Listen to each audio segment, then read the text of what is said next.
27th of May, 1900, Volume 3. The love of God and grace penetrate into the most intimate parts of man.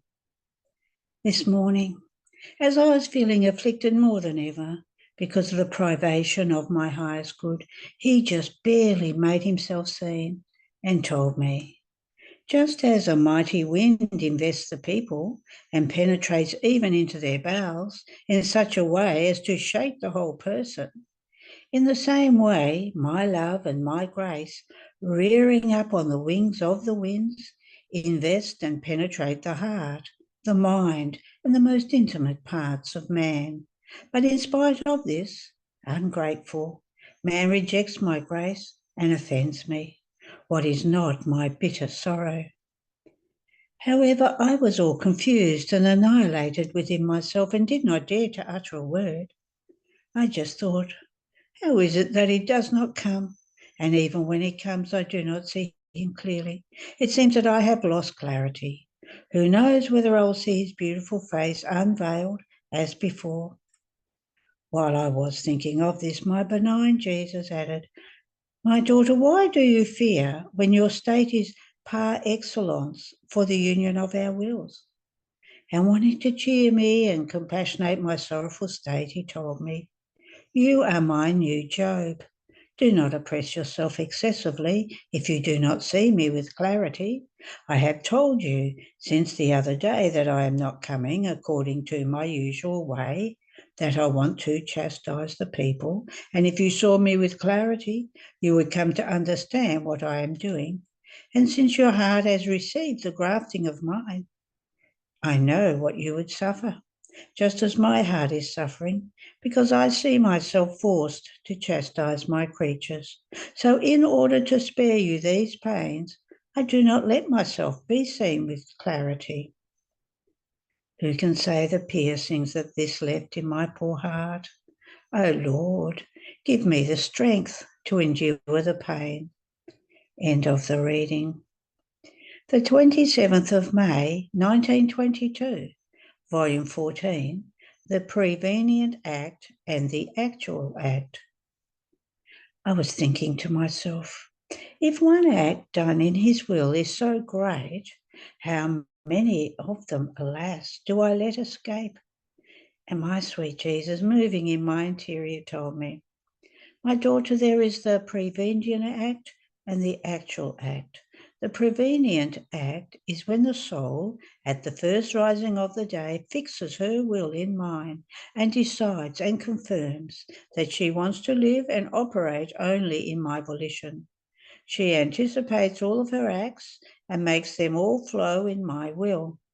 With the prevenient act, my sun rises. My life remains duplicated in all of her acts, as though in one single act. And this makes up for the actual act.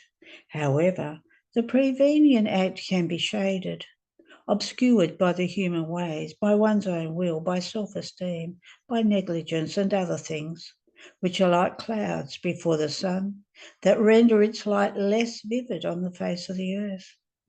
On the other hand, the actual act is not subject to clouds. On the contrary, it has the virtue of dispelling the clouds, if there are any, and it makes many more suns rise, in which my life is duplicated, and such vividness of light and heat as to form as many new suns, one more beautiful than the other. However, both of them are necessary. The prevenient act gives the hand, disposes and forms the plane for the actual act. The actual act preserves and expands the plane of the prevenient. End of the reading. The 27th of May, 1926, Volume 19, The Divine Will envelops everything and everyone in the unity of its light, how the whole creation possesses unity, and one who must live in the divine will also possesses this unity. I was doing my usual acts in the supreme volition, and an inaccessible light enveloped my whole being, It made as though present to me all the works of my Creator, and I had an I love you for each created thing, a motion for each motion, an adoration and a thank you of gratitude for all creation. However, I comprehended that it was the light itself that ministered to me that I love you for each thing, that motion, that adoration. I was just prey to that light. While it enlarged me, it made me smaller and did whatever it wanted with my littleness. Now, while in this state, I was sorrowful because I could not see my sweet Jesus, and I thought to myself, Jesus has left me, and in this blessed light, I do not know where to turn my steps in order to find him, because one can see neither where it begins nor where it ends. O holy light, let me find the one who is my whole life, my highest good. But while I poured myself out because of the pain of the privation of Jesus, all goodness he came out from within my interior, and all tenderness he told me. My daughter, why do you fear? I do not leave you. Rather, it is my supreme will that eclipses me within you. The light of my will is endless, infinite. Its boundaries cannot be found, neither where it begins nor where it ends. On the other hand, my humanity does have its boundaries, its limits, and therefore, since my humanity is smaller than my eternal will, I remain enwrapped and as though eclipsed within it. And while I am with you, I give the field of action to my will. I enjoy its divine operating in the littleness of your soul, and I prepare a new lesson to give you, to make known to you more and more the wonders of my supreme will. Therefore, when you swim in it, be certain that I am with you. Even more, I do what you do, together with you. And in order to give it complete field of action, I remain as though hidden in you, to enjoy its fruits. Now, my daughter, you must know that true light is not separable. Look, the sun which is in the atmosphere also has this prerogative and possesses the unity of the light. The light is so compacted together within its sphere as to lose not one atom. And even though it descends down below, filling the whole earth with light, the light never separates. It is so compact within itself, united, not separable, that it never loses anything of its solar light. So much so that altogether it spreads its rays, dispelling everywhere the darkness from the earth, and altogether it withdraws its light, leaving not even the traces of its atoms. If the light of the sun were divisible, for how long would the sun have been poor in light, having no more strength to illuminate all the earth? One could say, divided light, desolate earth. So the sun can sing victory, and it possesses all its strength and its effects, thanks to the unity of its light. And if the earth receives so many admirable and innumerable effects, to the point that the sun can be called the life of the earth, everything comes from the unity of the light it possesses, which after so many centuries has lost not even one atom of light, which was entrusted to it by God.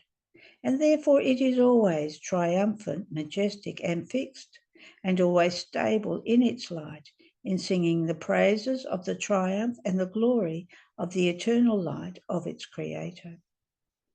Now, my daughter, the sun is the symbol of my eternal will.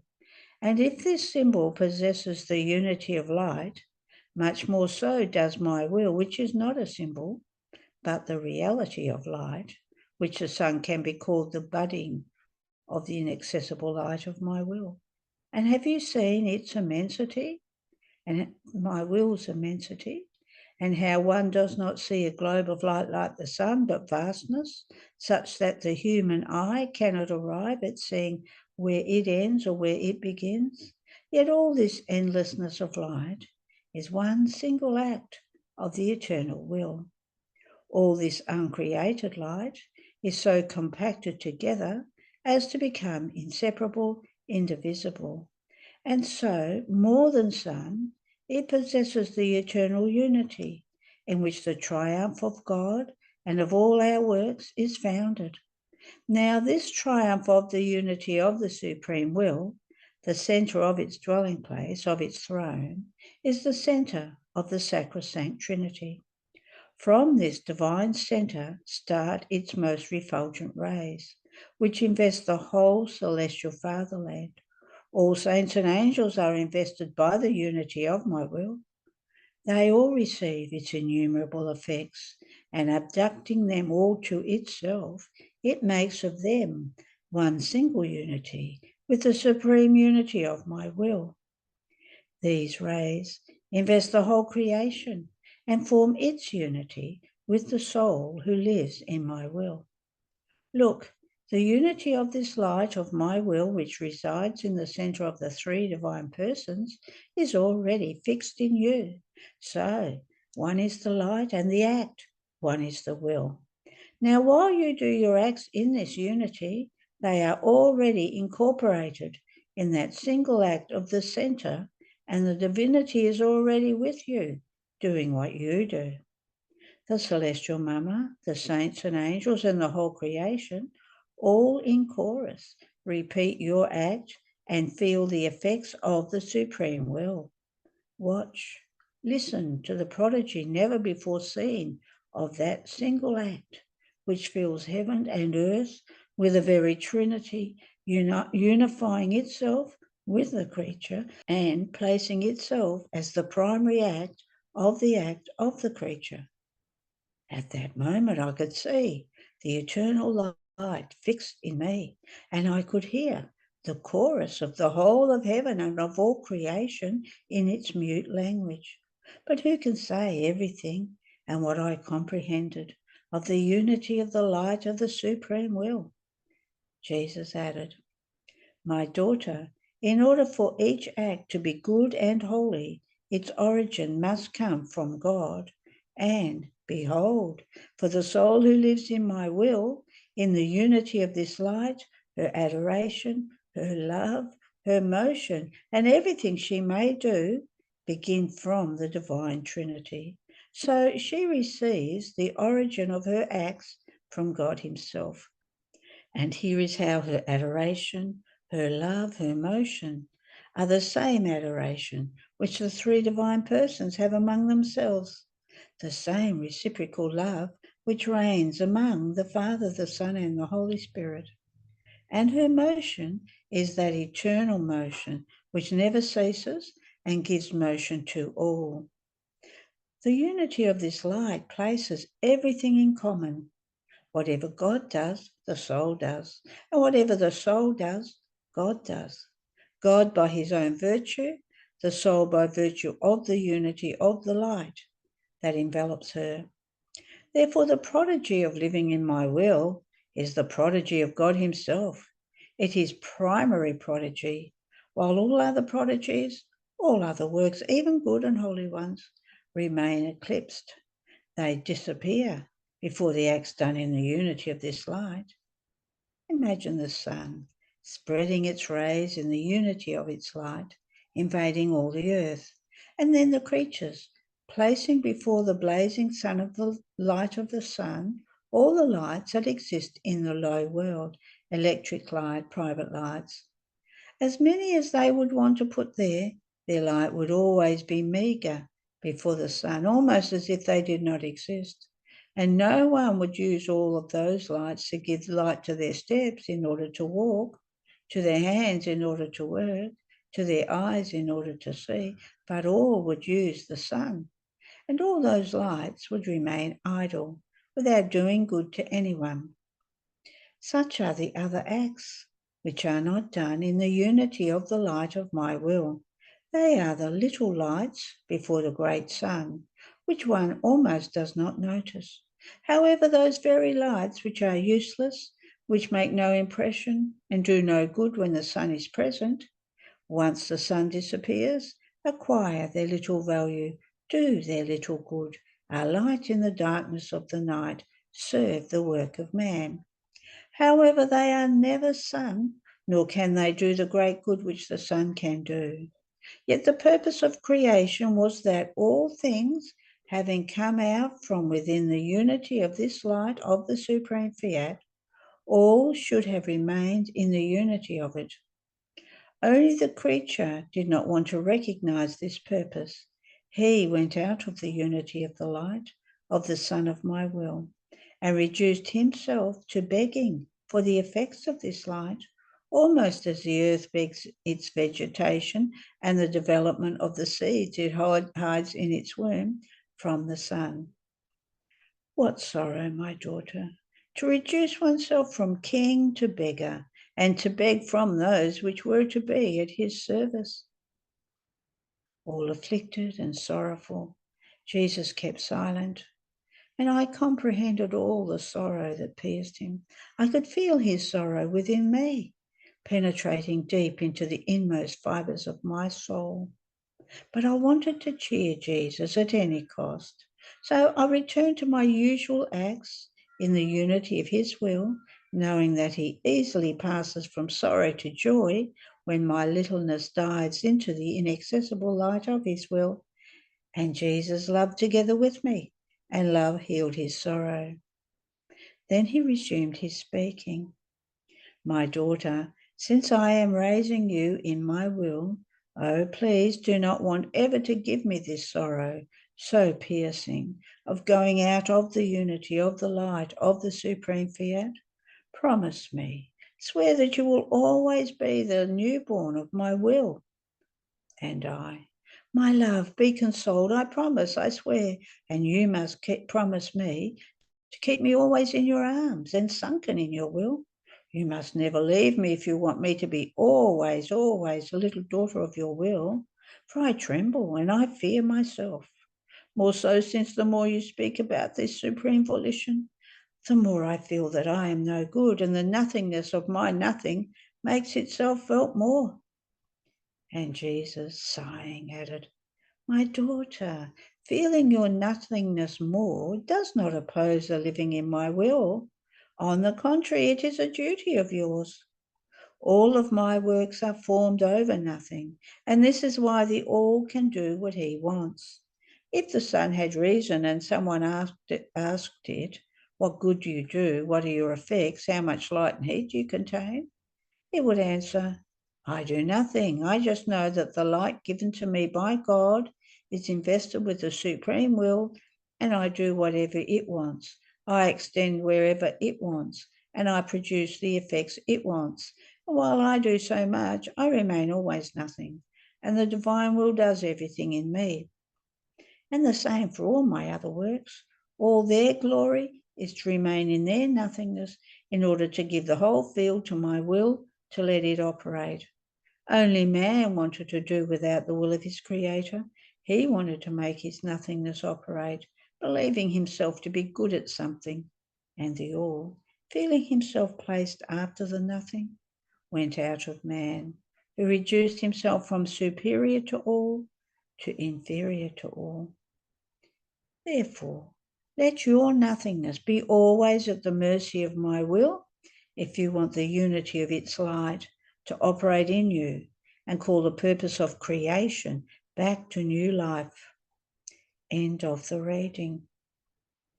The 27th of May, 1931, Volume 29. The life of good does not die and is defence of all creatures. A prolonged good gives assurance to God and the soul. My poor mind was swimming in the immense sea of the eternal fiat, and I was flowing in it like a little rivulet, and in my littleness I wanted to embrace its immensity so as to fill myself completely with a will so holy, to be able to have the contentment of being able to say, my little being is nothing other than one single act of divine will. My little rivulet is full, inside and out, of that will that fills heaven and earth. O holy volition, you be the life, the actor and the spectator of my acts, so that all of them rising again in you, they may be the call of all the acts of creatures to make them rise again in your fiat, so that its kingdom may extend in all creatures. But while I was doing this, the thought told me, What is the good that I do by calling the acts of creatures to rise again in the divine will? And my lovable Jesus told me, my daughter, good is not subject to dying, and as the life of good rises, it places itself as defence of all creatures. And if the creatures who are disposed to take that good, they not only remain defended, but take the life of that good. And the good rises and forms as many other lives for as many creatures who take it. And for those who are not disposed, it remains always as their defence, waiting for them to dispose themselves. The acts done in my will acquire the seed of light. And just as the light, though one, has the virtue of giving light to any eye that wants the good of the light in order to make it its own, the same for the littlest act done in my divine will. Since it is immense and envelops all, the littlest act becomes light and defence of all. Not only this, but it requites its creator of the love, glory, and adoration that by right he expects and demands from creatures. The acts done in my will have always something prodigious and of their own, they say. We are the defence of all. We remain between heaven and earth to defend the creatures, and with our light, we are light of every mind. We are the defenders of our Creator by repairing him with our perennial acts for the offences that rise from the earth. And then good is always good. Do you think that everything I did while being on earth has all been taken by creatures? Not at all. How much of it is still left? But with this, one cannot say that it is not good. Centuries and centuries will pass, and the time will come in which all the good I did will have life in the midst of creatures. What is not taken today, other creatures may take tomorrow in other epochs. Therefore, the true life of good does not tire of waiting, and with an air of triumph they say, we are not subject to dying. Therefore, with certainty, the time will come in which we will give our fruits that will make many other lives that resemble us rise again. Do you think that because you do not see any effect of your acts in our divine fear, there will be nothing good? Not at all. Today it seems so, but wait for the times, and they will tell the great good that will come. Therefore continue and do not draw back. In fact, you must know that the prolixity of good is alone and most certain proof that assures God and the soul of the state she is in. A prolonged state of patience in the sufferings and painful encounters of life, a repeated prayer without ever tiring of repeating it, a faithfulness, constancy, and sameness of manners in all circumstances form a sufficient ground, watered by the blood of one's own heart, in which God feels called by all the acts of the creature, as though by many assurances that he can fulfill his greatest designs. And the creature herself feels in the prolixity of her acts the dominion of herself and the assurance that she will never waver. The good of one day says nothing. A good that is today, yes, and tomorrow, no, says weakness and volubility, all fruits of the human will. An inconstant good that says that good, that virtue, is not the creature's own property, and therefore not being in her power, good changes into evil, and the virtue into vice. See then how in order for the soul to be sure that she possesses a virtue, she must feel within herself the life of that virtue, and with iron constancy of years and years, and for her whole life, she must exercise herself in that good. And God feels assured to place his own and operate great things in the constancy of the creature. This I did with the Queen of Heaven. I wanted the prolixity of 15 years of life, pure, holy, and all of divine will, in order to descend from heaven to earth into her virginal womb.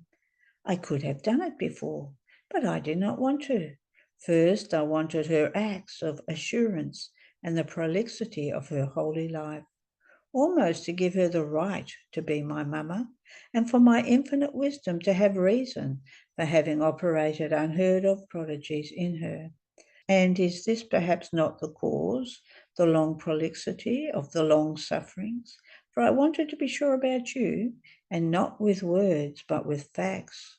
Was it perhaps not the cause of my many visits and of the many truths I have manifested to you in the prolixity of your sacrifice life? I can say that I made myself seen, and I spoke to you from the center of the stake of your sacrifice. And when I hear you say, "Is it possible, my Jesus, that my exile be so long? How can you not have pity on me?" Do you know what I say? Ah, my daughter does not know well the secret that a prolonged sacrifice contains. And the longer it is, the greater are our designs to be fulfilled. Therefore, trust me and let me do. End of the reading. The 27th of May, 1938, volume 36. Continuous and repeated acts bind God more to the creature and form the strength of her soul. How beautiful it is to live in the divine will. How God himself begs the creature. The rain of love that God pours over the creature, and the rain of love from those who live in the fiat. I feel the need to enclose myself inside the divine volition, to continue my life in it. Oh, how I would love to be imprisoned in its light, so that I could neither see nor hear anything else but what regards its will. Then my beloved Jesus, coming back to visit my poor soul, all love, told me, "My blessed daughter, I want you here, imprisoned in my will, so that no other things can have life in you.